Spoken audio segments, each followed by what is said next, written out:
कितने संकट झेलने पड़े हैं। दास ने जेल तक जाना पड़ा, झूठे मुकदमों को फेस कर रहे हैं। कोई बात नहीं, परमात्मा हमारे साथ है।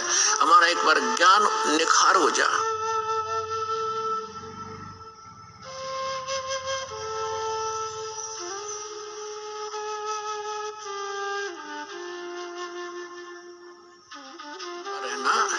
अब बड़ी बनाई बात ने बिगाड़ियो मत, मुश्किल से सिरे चढ़ी है यह कहानी। कितने संकट झेलने पड़े हैं। दास ने जेल तक जाना पड़ा, झूठे मुकदमों को फेस कर रहे हैं। कोई बात नहीं, परमात्मा हमारे साथ है। हमारा एक बार ज्ञान निखार हो जा, फिर चाहे फांसी दे दियो मेरा, एक बार परमात्मा का ज्ञान उसके बच्चों तक पहुंच जा।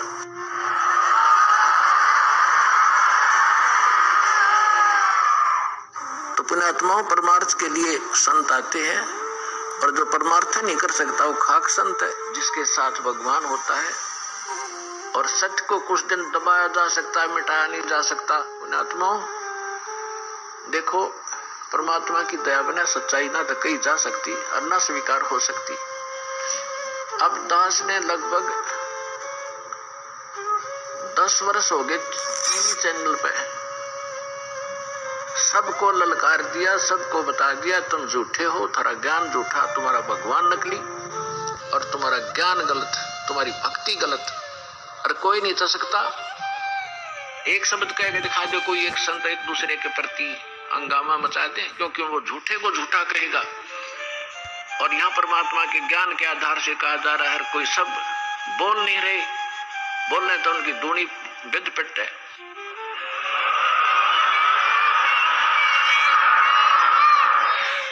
तो ये परमात्मा की दया है बच्चों, आप तक यो ज्ञान पहुंच पाया। ये दास जाने या भगवान जाने या मेरे साथ उस समय से लग रहे ये आपके भाई बहन, ये संघर्ष किससे वो परिचित है। बहुत मैं उस दिन को बहुत खुशकिस्मत मानता हूँ कि उस दौरान मेरी जहाँ पर गुरुजी बनते वहाँ पर मेरी ड्यूटी लगी हुई थी। तो गुरुजी आए, जैसे आके वहाँ बार के अंदर लेट के शाम को, तो हमने ये सोचा भाई गुरुजी अब आए हैं, रिमांड से आए हैं, अब तो इनको आराम करते, सुबह बातें करेंगे। जब ही सुबह ड्यूटी हो, फिर मेरे ड्यूटी वहीं लगनी थी, वहीं परमानेंट ड्यूटी होती थी 1 महीने के लिए, मेरी वही ड्यूटी थी। उसके बाद गुरुजी से सुबह जैसे ही गुरुजी को मैंने नज़दीक ही गया, गुरुजियों ने मेरे से पूछ लिया, अगर भाई हवलदार कौन से काम का है तू? माजी मैं कंडेला काम का। गुरुजियों ने कहा भाई कंडेले के तो बहुत भगत है मेरे। माजी हाँ बहुत भगत है। हाँ, गुरुजी संत रामपाल जी महाराज ने मेरे ही बड़े भाई का नाम ले दिया। अब कोई ओम प्रकाश है भाई मेरा कंडेला का बहुत बढ़िया भगत है। देखो कितनी अखबार में कितने सुनने के कारण मैं अपने भाई को मना कर दिया कि मैं नहीं जानता। इतना बुरा प्रचार सुनने के बाद मैंने अपने भाई को भी खुद मारा, माँ जा भाई, मैंने ये कह दिया जी मैं नहीं जानता उसको। गुरुजी ने कहा भाई जान या ना जान मेरा भगत है वो। माँ जी थी। गुरुजी ने मेरे को बिठाया, सृष्टि रचना सुनाई। मेरे को सृष्टि रचना सुनाने के बाद गुरुजी ने कहा बेटा ये बिल्कुल सत्य है जो सृष्टि रचना मैंने तेरे को सुनाई, इसको आपने ऐसे लगेगा जैसे ये मनगढ़ंत कहानी है। तो मैंने सृष्टि रचना सुनने के बाद मेरी ड्यूटी ऑफ हो गई, मैं चला गया। उसके बाद मैं संपर्क में, जैसे ही ड्यूटी होती हमारे गुरुजी संपर्क में चला जाता, मैं वहाँ बैरक पे चला जाता और पूछता रहता। एक दिन मैंने वैसे पूछा गुरुजी आपके जो भगत हैं ये आपको परमात्मा मानते हैं? तो बोले भाई हाँ जी परमात्मा मानते बेटा मेरे को। माँ जी नहीं मानते परमात्मा, क्योंकि मेरे अंदर तो अड़ंगा भरा हुआ था, मैं 2 कौड़ी का इंसान। तो उन्होंने बोले क्या बात है बेटा? माँ जी जब आप भगवान मान लिए तो फिर उल्टा कदम क्यों रखना, वो फिर डर क्यों रहे, हम तो सामने आना चाहिए। हमारे गुरु जी ने कहा बेटा कोई बात नहीं, अब थोड़े डर रहे हैं वो सामने भी आएंगे। तो ऐसे हर रोज मैं गुरुजियों से पूछता जी ये जो आप मार्ग बता रही, ये रोड़ा क्यों हुआ, क्या कारण था इसका? तो गुरुजियों ने बताया बेटा ये 70 प्रकाश पुस्तक पर रोड़ा था सारा, मैं प्रोजेक्टर पे दिखाता था इसको, और ये जितने भी आर्य समाजी हैं, ये आचार्य बैठे हैं, ये इसको बेचकर रोजी रोटी बना रहे हैं। इसमें वास्तविकता कुछ लिखी हुई है और समाज को बता रहे हैं कुछ अलग। तो उस बात पे ये रोड़ा था सारा। तो मैं एक इस परोपकार का ये काम कर रहा हूँ, ये भक्ति विधि सही बता रहा हूँ। मैं कहने लगा जी इस पृथ्वी पर ऐसा इंसान कोई नहीं जो परोपकार के लिए निस्वार्थ भाव से कार्य करता हो। तो गुरुजी ने कहा बेटा ये दास है। तो उस टाइम मेरे वैसे तो मन में अड़ंगा भरा था। मेरे गुरुजी ने कही, मेरे उस बात का विश्वास माँ जी मेरे ये बात जचती नहीं। तूने बोला बेटा जचो या ना जचो, मैं तेरे को जो बता रहा हूँ ये सत्य है। तो उस प्रभाव से मैं गांव में जो मेरा दोस्त केबल चलाता था उससे कहने लगा, मैं तू कैसेट चला कर गुरुजी ज्ञान में ज्ञान, तो तत्व ज्ञान संदेश की कैसेट थी। उसमें जैसे मैं हर रोज घर जाता रहा तो वो कैसेट चलवा देता। एक दिन मैं कैसेट सुन रहा था, रात के 9:30-10 बजे का टाइम था। तो एक कैसेट, इतनी मार्मिक कैसेट थी, उसमें मैं क्या बताऊं, मेरे गुरुजियों के लिए मेरा हृदय फट गया था। वो परमात्मा सतगुरुदेव उन्होंने कहा कि इस दास की जीभ कट जाए अगर झूठ बोलता हो तो मैं इस परोपकार समाज के लिए ज्ञान सुना रहा हूं। तो गुरुजियों ने वो ज्ञान सुना, मेरे भीतर में लगी बात, भाई ये संत ये कह रहे अगर दास की जीभ कट जाए, अब मैं कोई स्वार्थ नहीं मेरा, तो मेरे वह बात भीतर में लगी। उस दौरान फिर मैंने वो बात गुरुजियों से कही, माँ गुरुजी ऐसे ऐसे कैसेट सुनी आपकी, बहुत निर्मल ज्ञान है। फिर मेरा जो भीतर अंगा भरा हुआ था वो बार बार फिर वो वापिस हटा देता था उस ज्ञान को। एक दिन रात को 2 बजे मेरी ड्यूटी थी, मैं गुरुजियों के पास गया तो गुरुजियों ने फिर बिठा के मेरे को कहा, बेटा ऐसी भक्ति करनी चाहिए परमात्मा की। तो गुरुजियों ने जो सुनाया सारी भक्ति बताने के बाद कहा, बेटा आई तेरे कुछ समझ में बात। मेरे मुंह से ऑटोमेटिक, वैसे मैं कहना भी नहीं चाह रहा था मेरे से, यार जी आप बिल्कुल सत्य है, आपका ज्ञान बिल्कुल सत्य है, मैं ही ऐसा पापी हूं जो मेरे अंदर नहीं समाया ये ज्ञान। तो हमारे गुरुजी ने कहा, बेटा अब समाएगा ये ज्ञान तेरे अंदर, अब समाएगा। उस दिन से मेरे अंदर वो ज्ञान बिल्कुल भीतर समाने, जो गुरुजी कहते सारा समाने लग गया। एक दिन जैसे ही गुरुजी ऐसे घूम रहे थे, मैं भी वहां पर बैठा, जब लोग मैंने उपदेश नहीं दिया था, मैं वैसे ज्ञान सुनता था मैं। तो एक भक्त ने एक जैसे मुलाजिम आया, मेरे साथ का साथी, उसने आते ही गुरुजियों से कहा, हंसते हुए कहा, अगर जी आपको तो मिट्टी में मिला दिया। हमारे गुरुजी ने कहा, हाँ बेटा मिट्टी में मिला दिया भाई। लेकिन ऐसा उदाहरण दिया हमारे गुरुजियों ने एकदम से सटीक, भाई जमींदार 40 किलो अन्न मिट्टी में मिलाता है, 70 मण उठा के ले जाता है वहां से। वैसे तो इस पृथ्वी पर संत आता वो जेड़ मारना नहीं चाहिए वैसे तो, लेकिन इस संत को, इस दास को याद करा करेंगे कि उस दुष्ट आचार्यों ने अपनी रोजी रोटी के लिए ऐसे संत को जिसकी आंखों में बिठाकर पूजा करनी चाहिए उसको जेल में डलवा दिया। ऐसा मार्ग जो पृथ्वी पर जयपाल जी महाराज जी चला रहे थे, उस मार्ग को लगभग 2.5 वर्ष के लिए बंद करवा दिया। ऐसा मार्ग, एक परमात्मा ऐसा गुरुजियों से वहां देखता, आज जो गुरुजियों पर आरोप लगाए गए, ऐसे आरोप इंसान पागल होकर मर जाए, ये तो पशुवत परमात्मा है। इन्होंने तो वहां पर इतनी भी शकीन नहीं थी इनके, हर बात ऐसा निर्मल ज्ञान, ऐसा प्यारा ज्ञान। फिर उसके बाद हम गुरुजियों से मैं कहता हूँ, गुरुजी नाम उपदेश दो दास को, तो मेरे गुरुजियों ने मेरे को मना कर दिया कि बेटा अभी नहीं, आप और थोड़ा समझो ज्ञान को, और थोड़ा ज्ञान को समझो, उसके बाद लेना गया आप उपदेश। मैं घर जाता कैसेट चलवा लेता, मेरे जो दोस्त था उससे, भाई कैसेट चला गुरुजियों की, वो कैसेट मैं सुनता रहता। तो जैसी मेरी भक्तमती थी, मेरी घरवाली थी, वो मैं बाहर जाता तो ऑफ कर देती चैनल को, दूसरा लगा। मैं कहता थी आप इसको बंद मत करो, ये मैं सुनता हूँ, आपने नहीं सुनना तो आप आराम से वो करो। तो मैं हर रोज सुनने लगा गुरुजियों का ज्ञान, तो वो मेरे भीतर समाता गया।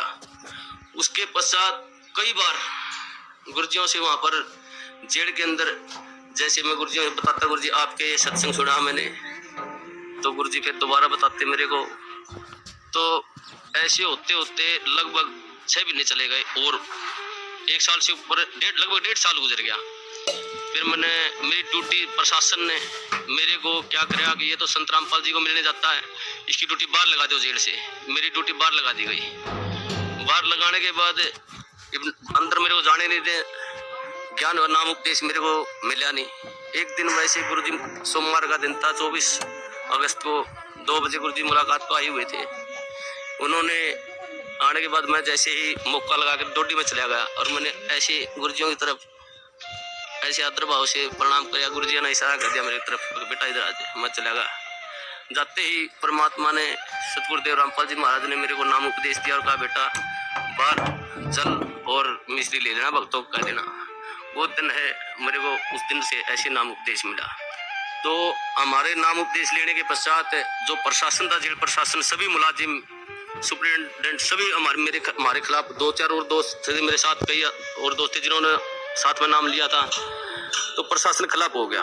उन्होंने एक दिन हमारे को बुलाया और कहा भाई आप वर्दी में लेटते हो, यहाँ उस रामपाल के चरणों में पड़ते हो, आप यहाँ पर सारा प्रशासन ये महसूस करते हैं, बेइज्जती महसूस करते हैं। हमने कहा जी परमात्मा ही को आते हैं, हम तो कौन कहने वाले हैं। परमात्मा ने की दास से, सतगुरुदेव रामपाल जी महाराज की दास से मैंने जेल सुप्रिटेंडेंट को कहा जी आप जिस वक्त ड्यूटी पर आते हो आप परमात्मा को मानते हो? तो वो कहने लगे जी मैं मानता हूँ। उस सुप्रिटेंडेंट को मैंने कहा जी आप जब घर से आ रहे हो तो रास्ता मंदिर पड़ता हो तो आप वहाँ झुको नहीं गए, उसके प्रणाम नहीं करोगे? जी बोले भाई मैं करके आऊँगा प्रणाम। तो मैंने कहा जी हमारे तो परमात्मा सतगुरु रामपाल जी महाराज है, मंदिर भी हमारे, तो ये सब कुछ ही है जी, हम नहीं रुक सकते जी, हम प्रणाम करेंगे ही करेंगे। आप हमारे को सस्पेंड करो, डिसमिस करो, कुछ भी करो। तो उन्होंने बोले भाई ठीक है, तुम नहीं मानते तो करते रहो। तो ऐसे ही सारा प्रशासन का ये सिस्टम चलता रहा जी। उसके पश्चात जिस टाइम ये क्रोथा कांड हुआ, उसके पश्चात जब ये क्रोथा कांड हुआ था, हमारे पास डीसी ऑफिस से और एसपी ऑफिस से 2-4 मुलाजिम आते थे जेल पर, वहां पर पुलिस के। तो हम उनसे पूछते थे भाई वहां पर क्रोथा कांड ऐसे हुआ, आप वहां थे, मौजूद थे वहां पर? वो कहते थे भाई हम वहां पर मौजूद थे, ये बातें सारी सच्चाई है। तो ऐसे वो हमारे को बता करते कि दोस्तों साथ में उठते बैठते खाते पीते थे वहां पर। फिर जब हमें ज्ञान हुआ, गुरुजियों ने बताया भाई ये सौदा अलग था, सत्यर प्रकाश का रोड़ा था, सच्चाई ये है। तो फिर हम उसे बहस करने लगे, भाई तुम वहां बताओ वहां पर ऐसे हुआ था और ये गुरुजी बता रहे हैं ऐसे, सच्चाई है ये। तो एक दिन मैं उनसे ऐसे बहस कर रहा था, भाई तुम झूठ बोलते हो। फिर एक मुलाजिम ने मेरे को बताया, बोला भाई ये सत्य है, हम उस टाइम झूठ बोलिया कर दे, ये सच्चाई नहीं, सच्चाई जो तू बता रहा है ये है सच। जब मन में आए परमात्मा ए सतगुरुदेव ऐसे जुल्म ढाए उन दुष्टों ने, फिर भी समाज, फिर भी देखो कितने झूठ, एक दोहरा रोटी खाने वाला आदमी झूठ बोल रहेगा, झूठ बोलिया कर दे एक भ्रमत करने के लिए। तो उस दिन से फिर वहां से फिर पक्की जद्दले में जज की भाई ये सारा जो समाज है झूठ है, गुरुजी जो करे हैं वो बिल्कुल सत्य है। उसके पश्चात हम गुरुजियों के साथ रहते थे, जाते थे, प्रणाम करते थे। प्रशासन हमारे खिलाफ हो गया, प्रशासन ने हमारे ट्रांसफर करवा दिया अम्बाड़ा, भाई तुम अम्बाड़ा चले जाओ कहने लगे वो। तो उससे हमारा ट्रांसफर होने से पहले की बात है, जैसे हम गुरुजियों से मिलते थे, जो प्यार होता है गुरुजी हमारे को, एक जैसे मैंने नाम उपदेश लिया, मेरे मन में आता था मैं गुरुजियों के पास जाता, मैंने नाम उपदेश लिया, जैसे गया मैं, मेरे मन में आई भाई इतना अपने कदे पिता के बाप पाँ नहीं पकड़े, आप इसके पास पाँ कैसे पकड़ोगे? मैं जैसे ही बार के नजदीक गया मैं वापिस चला गया। दूसरी बार फिर मेरे मन में प्रेरणा हुई, भाई संत है तू मानता क्यों नहीं, पाँ पकड़ ले जाके। फिर जो गेट पर गया फिर वापिस चला गया। तीसरी बार फिर मेरे मन में आई, भाई तू जाता ही क्यों वहां पर, अगर जाओ तो पाँ पकड़ ले गुरुजियों के। तो मैं जैसे ही गेट में बढ़िया, गुरुजी खड़े थे वहां सामने, इंतजार कर रहे थे, वो तो जाने जान परमात्मा। उन्होंने जैसे ही मैंने गुरुजी चरण का हाथ लगाया, उन्होंने मेरे को छाती का लगा लिया ऐसे। वो अनुभव जो सुख, जो गुरुजी ने कहा बेटा अब मैं तो 2 साल और जेल में रह मेरे कोई सुख नहीं, मैं आया तेरे लिए था बेटा यहाँ पर। वो दिन आज भी याद आता, उस दिन तो मेरे ज्ञान नहीं था मुझे, परमात्मा ने ऐसी दया करी मुझ नीच पर, सारे परिवार पर। मेरे को, मेरी शादी को भी कई वर्ष हो गए थे, कोई औलाद नहीं थी मेरे। तो गुरुजियों ने, मैंने प्रार्थना की गुरुजी ऐसे ऐसे हमारे संतान ने, गुरुजियों ने कहा बेटा तुम दोनों नाम ले लो, जब तुम्हारे संतान होगी और तुम्हारे भाग्य में संतान नहीं है, परमात्मा खुद अपने कोटे से संतान देंगे तेरे को। तो उस दिन फिर भगतमती, मेरी भगतमती को भी मैंने कहा भाई ये परमात्मा आए हुए हैं, पूर्ण संत हैं, ये ज्ञान सुनो आप। तो वो सीधी सुनने लगी, उनको भी ज्ञान हो गया। फिर उसके पश्चात उसने भी फिर जेल में गुरुजी से प्रार्थना करी, गुरुजी भगतमती भी नाम लेना चाहती है, बोला बेटा बाहर सीढ़ी पे दुआ देना, मेरा आदेश है। उसने भी फिर नाम उपदेश दे दिया गुरुजियों ने, गुरुजियों आदेश से बाहर। तो 1 साल के अंदर फिर हमारे परमात्मा ने अपनी कृपा से एक संतान, एक लड़का भी दिया।